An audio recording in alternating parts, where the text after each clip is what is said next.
Hello, beautiful souls. This is Sadhana. Welcome to my channel and welcome back to Deck Combos. And today is Shadowland Tarot. We have other decks as well too, but I have a couple of combos for you with Shadowland. And I kind of want to dive right into this. Also, want to let you know that I'm going to be doing a shuffling video coming up soon. This has been a question that has arisen on so many different chats, and I think it's time for me to talk about shuffling and cardstock and all that kind of stuff. So that's definitely going to be happening soon, maybe perhaps on a live. So Shadowland Tarot by Monica Badursky. One of the things I've been looking at in this deck is the lines, the ink in the background of the pictures. To me, it kind of looks like an old TV set. I don't know how old you guys are, but it reminds me of that blurry TV kind of experience. And when I was thinking about what I want to pair with it, oracle-wise, I wanted a similar quality. I didn't want a clear image, a clear picture. And so here we're looking at the chariot. Love this card on the left. I'm so glad that it came up in this video. And on the right is the Five of Cups. And I like that we have the water here and the bridge. I'm just kind of trying to draw a story between the chariot and the Five of Cups. And there may be some kind of regret in actually moving forward. So yeah, I'm a little dumbfounded why those two cards are there together. And here we have angelic. So let's go to the moon and kind of stick with the energy of the water, keeping in mind that the chariot card is very fiery. It's a card of action. It's a card of stepping forward. It's also a card of trust. The thing about this deck that I don't like is that there's actually reins, which is something I try to, it's my preference in a chariot card is that there are no reins. But that's really not the topic here. So we're trying to pull a story together with the tarot and the oracle. So I would go with the water. It's the first thing that drew my attention when I was looking at this card and the bridge itself. And there's something here about the fact that the figure in the oracle card in the center is facing towards the water. And also, look at the light. There's something about the light here and a real gentleness in the glow of the light. Like it doesn't feel like a surge forward.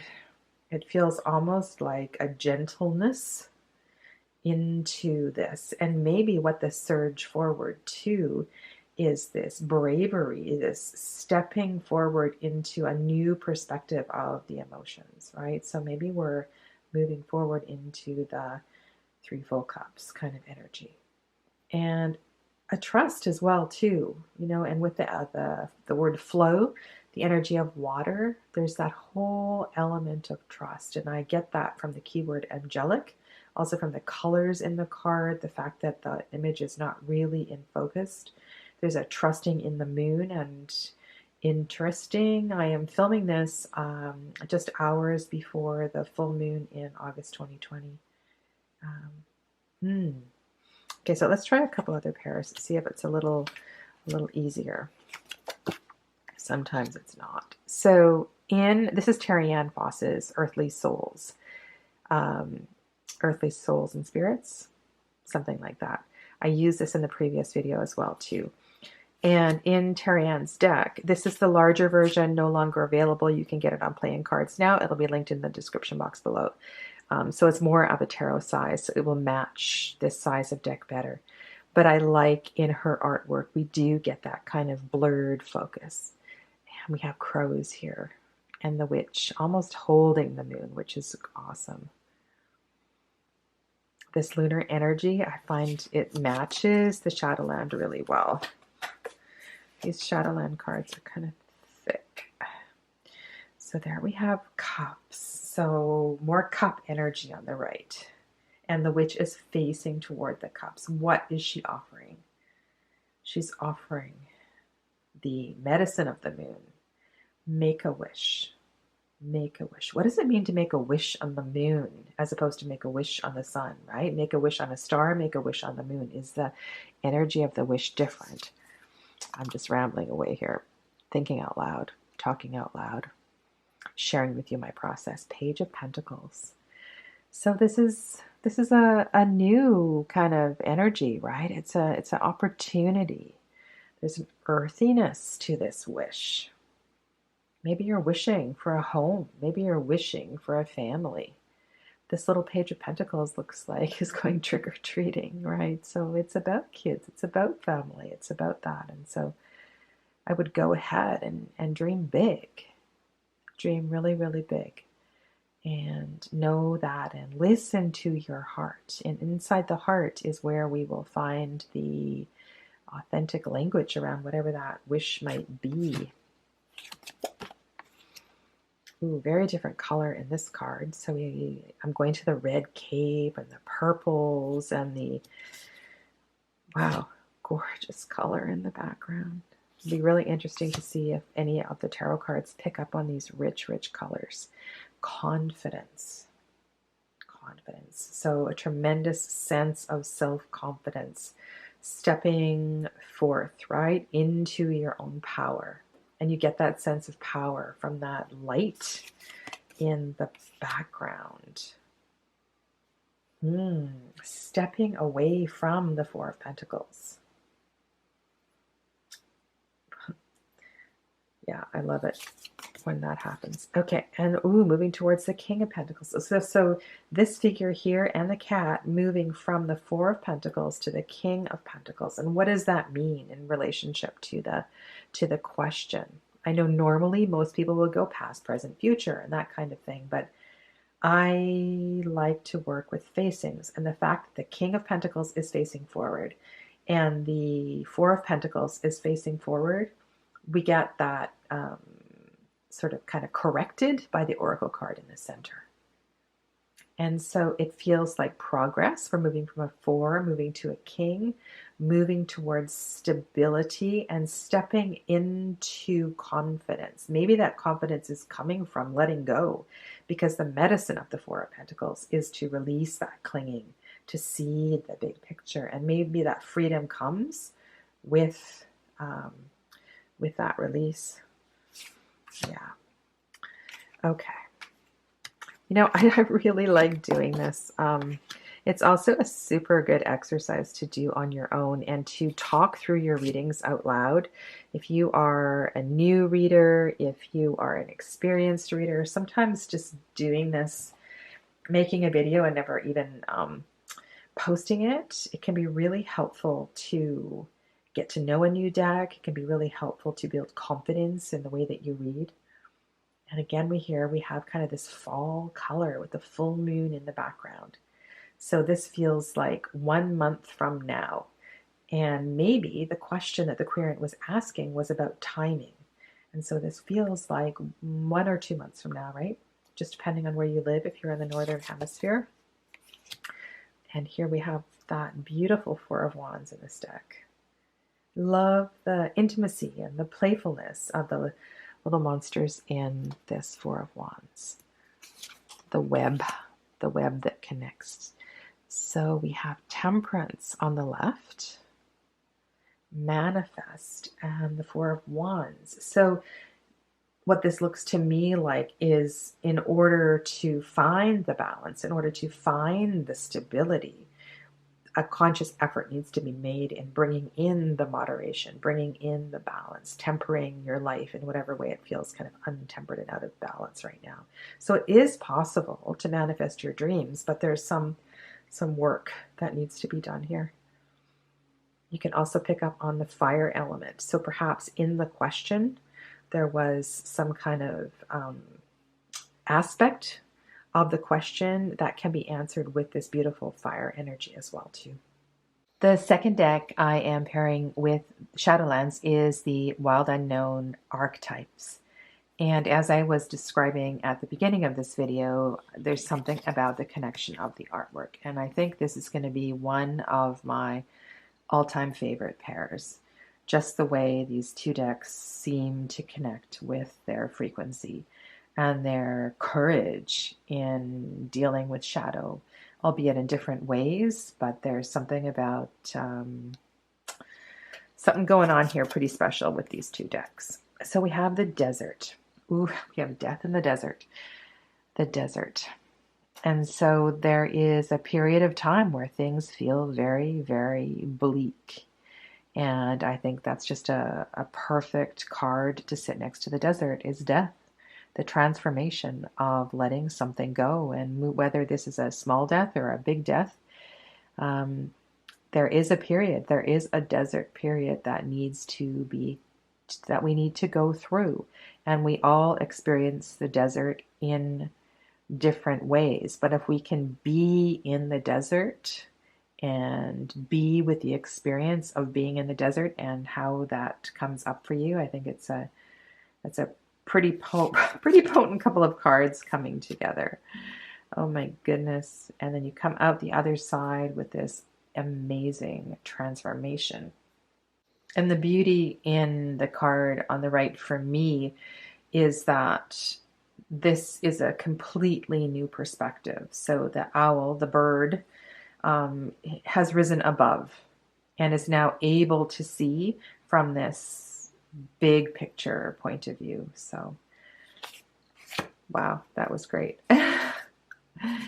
All right, so here we have the heart, and we can look deeply into the nest. Look into the colors, the pulsing energy in the center, the 31st card. And then, surprisingly, on the left side, we have the Seven of Pentacles. So what does the Seven of Pentacles and the particular artwork in the Shadowland have to do with the heart? And so look into the nest. If you look here, I'm just kind of seeing this. Look how the nest is here.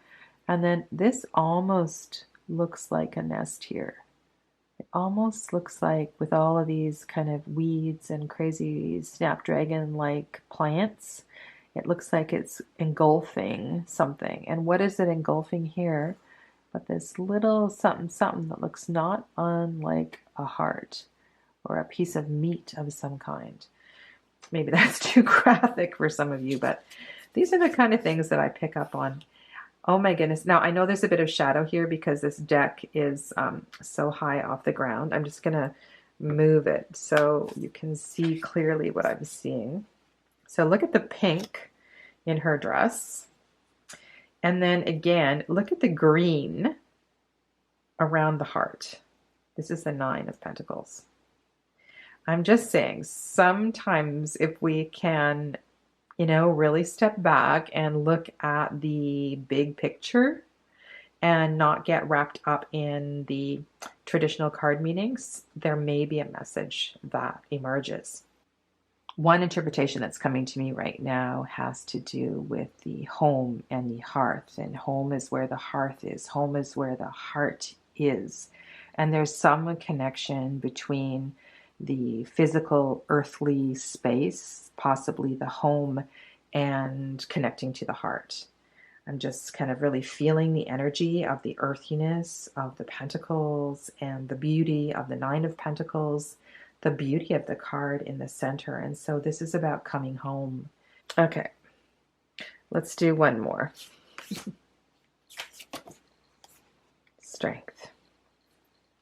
I do like this card in Shadowland. So we have Strength and King of Swords. Two pretty powerful cards. All right, so what can we learn from that head on the shoulder, that second head on the shoulder? That internal strength, that internal wisdom that's there. King of Swords. There's often a discrepancy between knowledge and wisdom in the Suit of Swords. And so perhaps that's what this is about. And here we have the underworld. So this internal strength may have something to do with the discomfort with the underworld, the discomfort with the unknown. And if you or the querent is experiencing their underworld, the darkest part of their shadow at this time, the tarot cards on either side really speak to that, the skills and the strength that you have, that the querent has. You have that internal strength, those internal skills that are going to help you to navigate through this really difficult time that you are experiencing. You also have that intellectual power, the wordsmithery. You have that strength of thought, of communication to help you with this as well too. So again, we have a really strong, beautiful pair here. I was going to stop there, but let's do one more. Ooh, we have the tear. Wow, that's gorgeous. Look at the gemstone. Look at the purple emanating from the gemstone. And the gemstone above looks very much like third eye energy. Wow. And so with the Two of Swords on the left, these two images really kind of are talking to each other. So this is about that internal gaze and looking inside to find the solution, not looking outside to find the solution. It's right there. And that green emerald shining down here, this is the Jyotir. This is the flame. At least this is what I'm seeing for myself. This is the heart space. This is the flame in the heart space of the Anahat chakra, of the heart chakra. So really listening to the heart and finding that connection between the third eye and the heart, or the mind and the heart. Cool. And that is what is going to help you navigate your compulsions, navigate your addictions, navigate all that has kind of turned out of proportion, out of right relationship, and has brought the Devil card into place. So rather than looking at this as past, present, future, I would see this card very much as the tool to helping working through whatever has caused, or whatever is a situation for the Devil card to be arising at this time. The next combo that we're going to look at is the Telluric Tarot by Lunaria Gold, which is a brand new deck to my collection. So I want you to take everything I'm saying today with a grain of salt, but I really wanted to bring this into the video today. I'm enjoying playing with it and getting to know it. And I have had this one out on my table. So I just feel intuitively that these two decks are really good for each other. And I just wanted to share that with you today. So here we have the Queen archetype, which can be a really challenging archetype. And on either side, we have silver and cassava. So first thing that comes up for me is the quality of silver and its connection to lunar energy. And so that's definitely going to support the Queen. We also have cassava. So this feels really rooted and grounded. And this feels like the strength of the Queen, the support. This is like that, that inner core that the Queen needs to be the leader, to be the ruler. And so these two cards feel like they work together, they support together, they're harmonious. And then over here on the right, so this teal color is the suit of mind. So we have this challenging nine of swords over here on the right. So there is definitely a conflict between these two cards. Even though they're both green, even though they both feel really grounded, there's something going on. So we have Cypress and Aconite. And I'm just going to read you a little bit from the guidebook.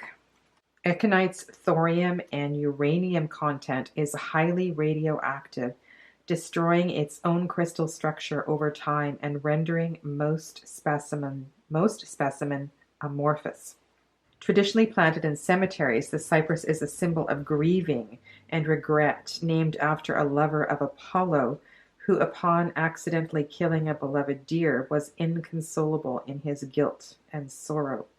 Anxiety, stress, sorrow is causing great torment, affecting livelihood and potential health. So it feels like the tension that the querent or you are feeling, if this were your card draw, has to do with some medicine, some healing, some reconciliation of the queen archetype. Because these two cards seem to be pulling you in either directions. One is very grounding, one is too much in the head, too much in the mind, and there's a lot of torment. So the medicine, the way through this is going to be in healing the queen archetype and looking to the strengths of the queen archetype so that the like it feels so friable. So this can be seen in a completely different perspective, from a new perspective, or seen as a healthy part of the journey, but that you have the strength of everything, that's all of the qualities that are contained within this card, and also the positive qualities and the light qualities of the queen archetype to navigate this really difficult situation on the right. I may have bit off more than I can chew here. Oh God. Okay, so we have arrows. Yeah, we could have got easier archetypes and easier cards. The opal, so beautiful. This is the judgment card, so number 8. And I'm really not familiar with Dephilia. So we'll just have a little reflection here, Eros. So there's probably something going on here with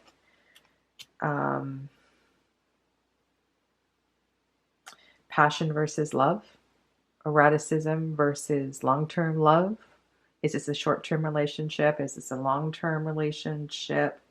You can also look to the phallic symbols. Like when I'm looking at all 3 of these cards, they look like phallic symbols. And this is 12 of fire. So this is the Knight of Fire. So we are definitely, this is about passion. This is about love.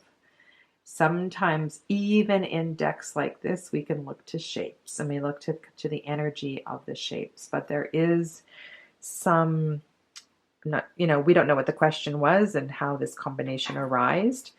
But the answer, the way through, is going to come with a resolution of, beauty versus love.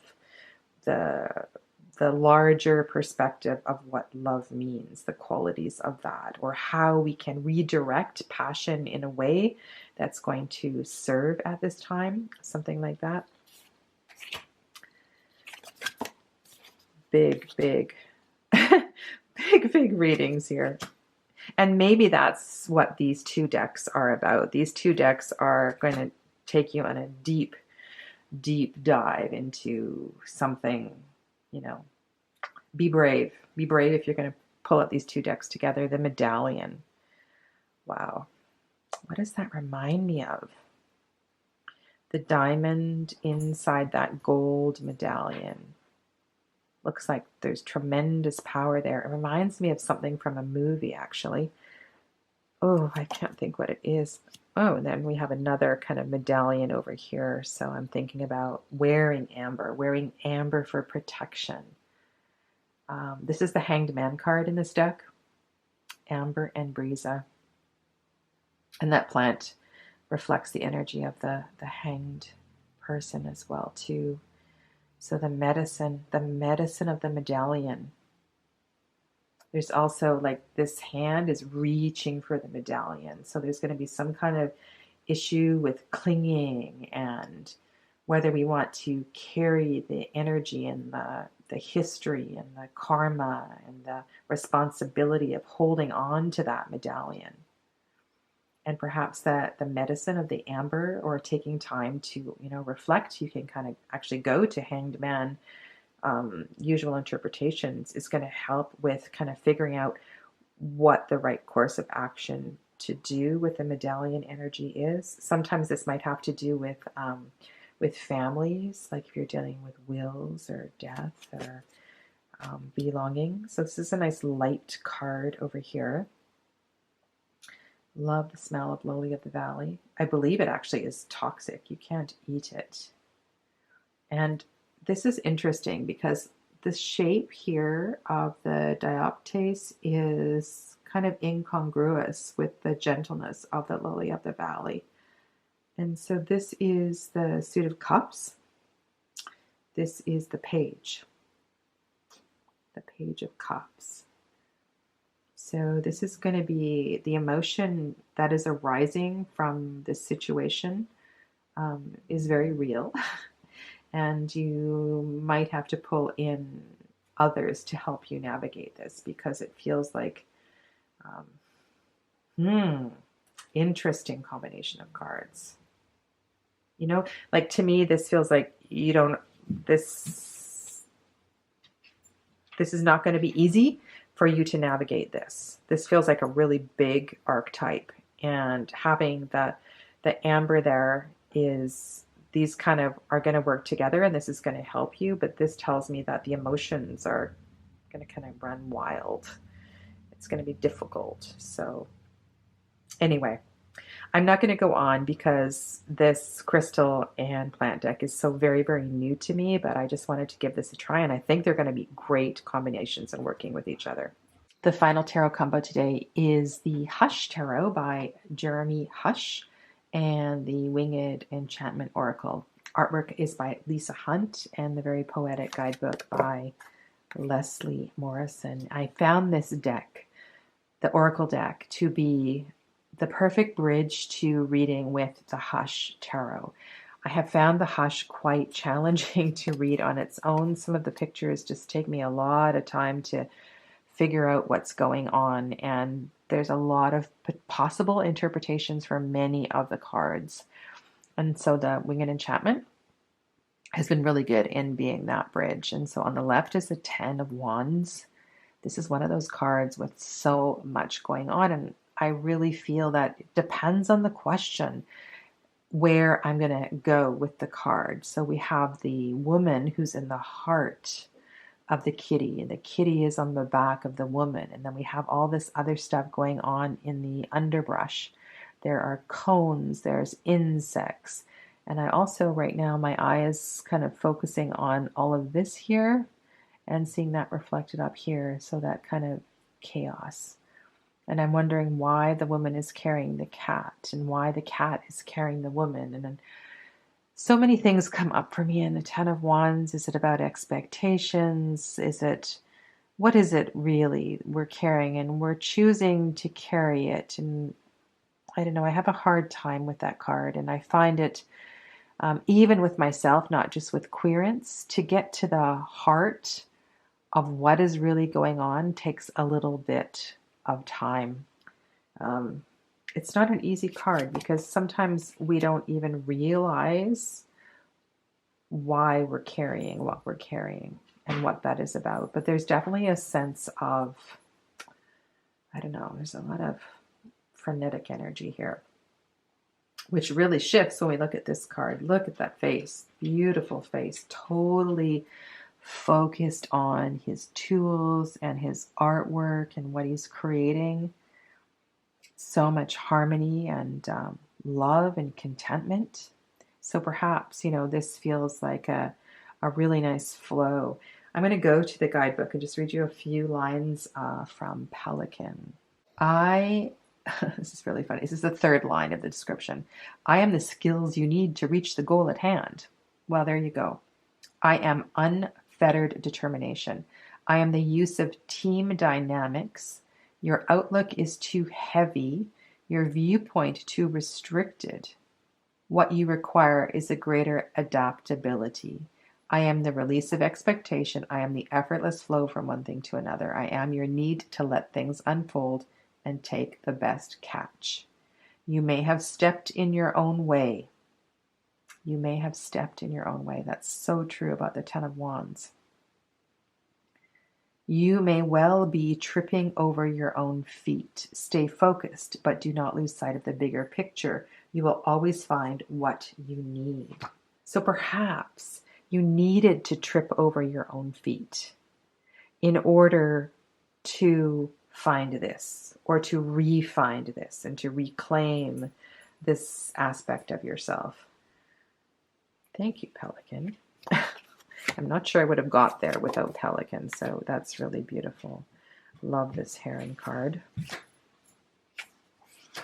Very optimistic, right? Bright, beautiful heron energy, also in the face of the goddess or the ancestor that is carrying that heron energy. We can look to the water energy. We can look to the balance of the fire in the sky and the water in the ground, and see if that's reflected in the tarot. Ooh, we have the wheel. That's cool.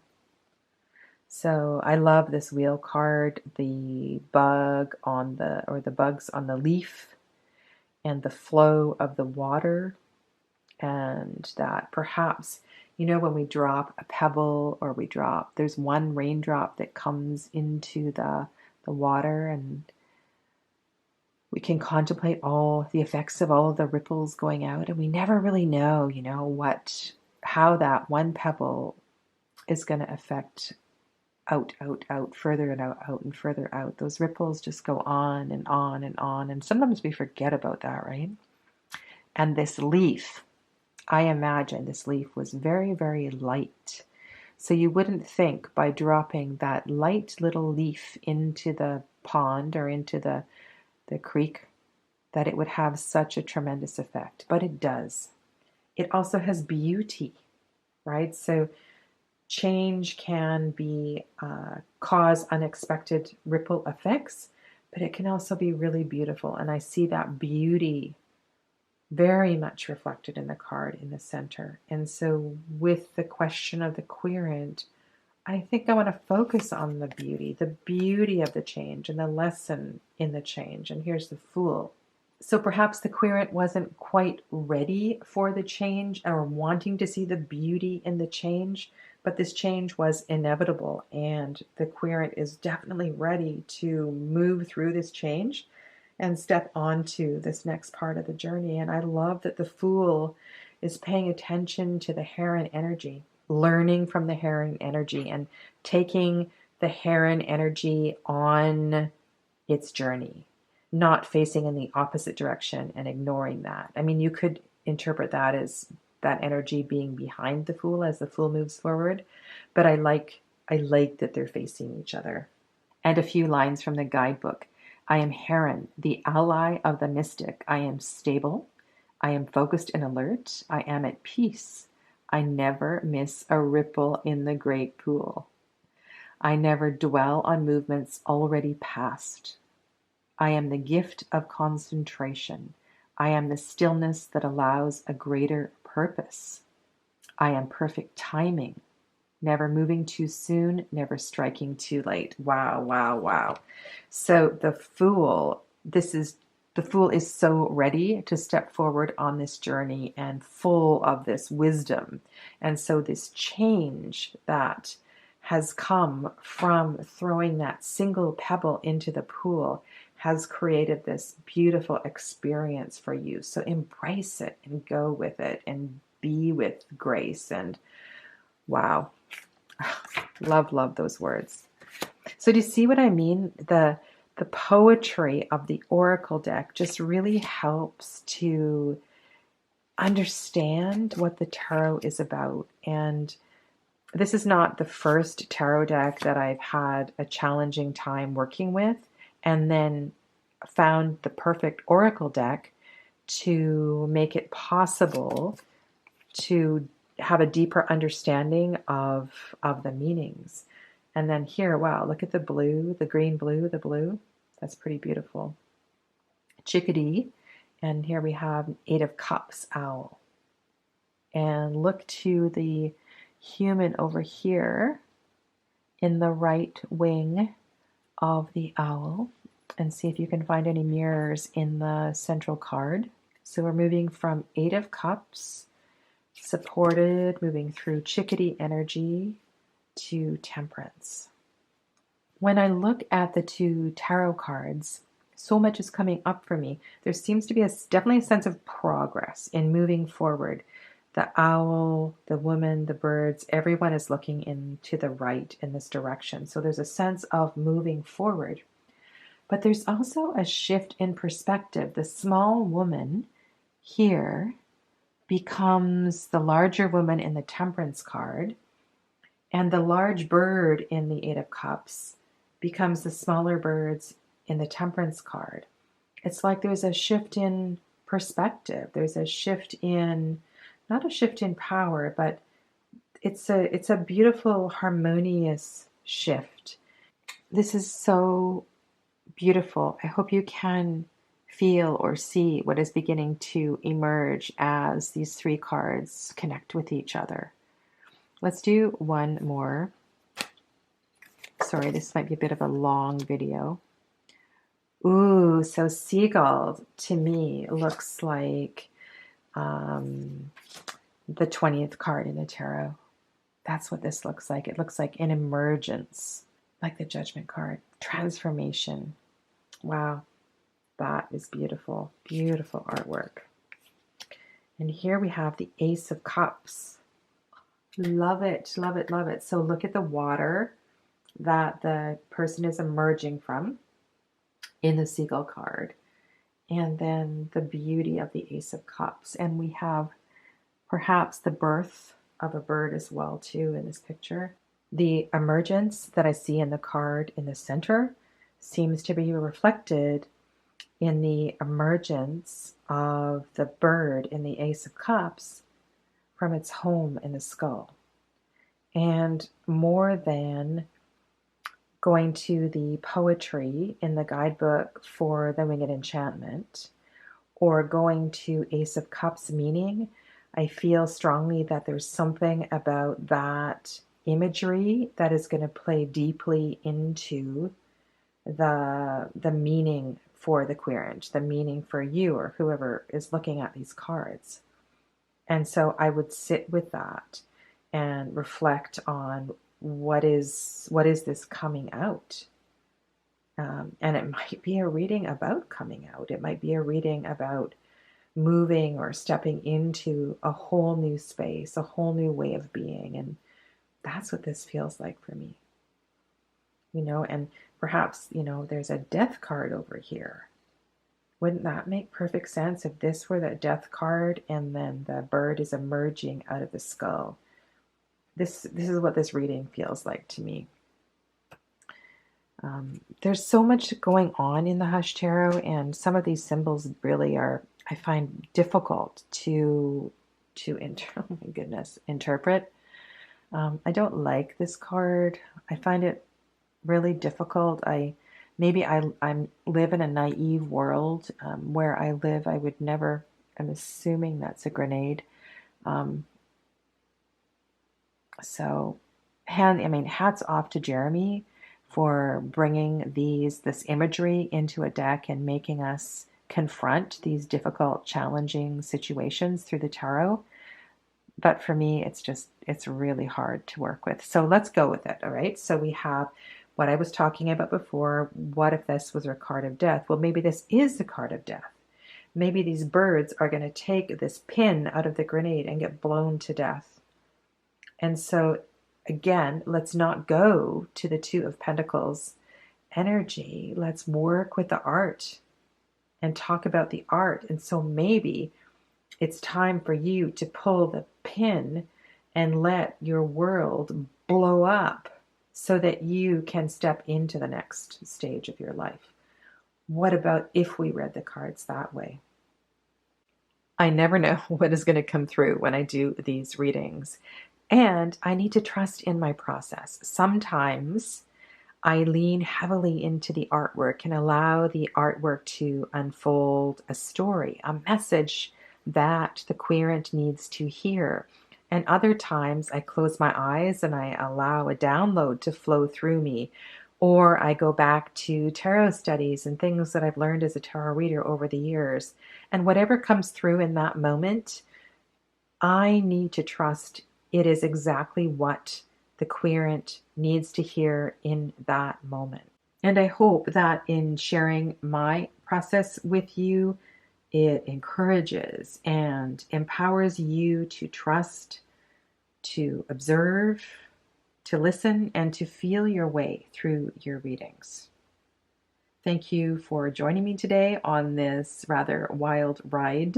I look forward to chatting with you in the comments below. Stay well, my friends. Namaste.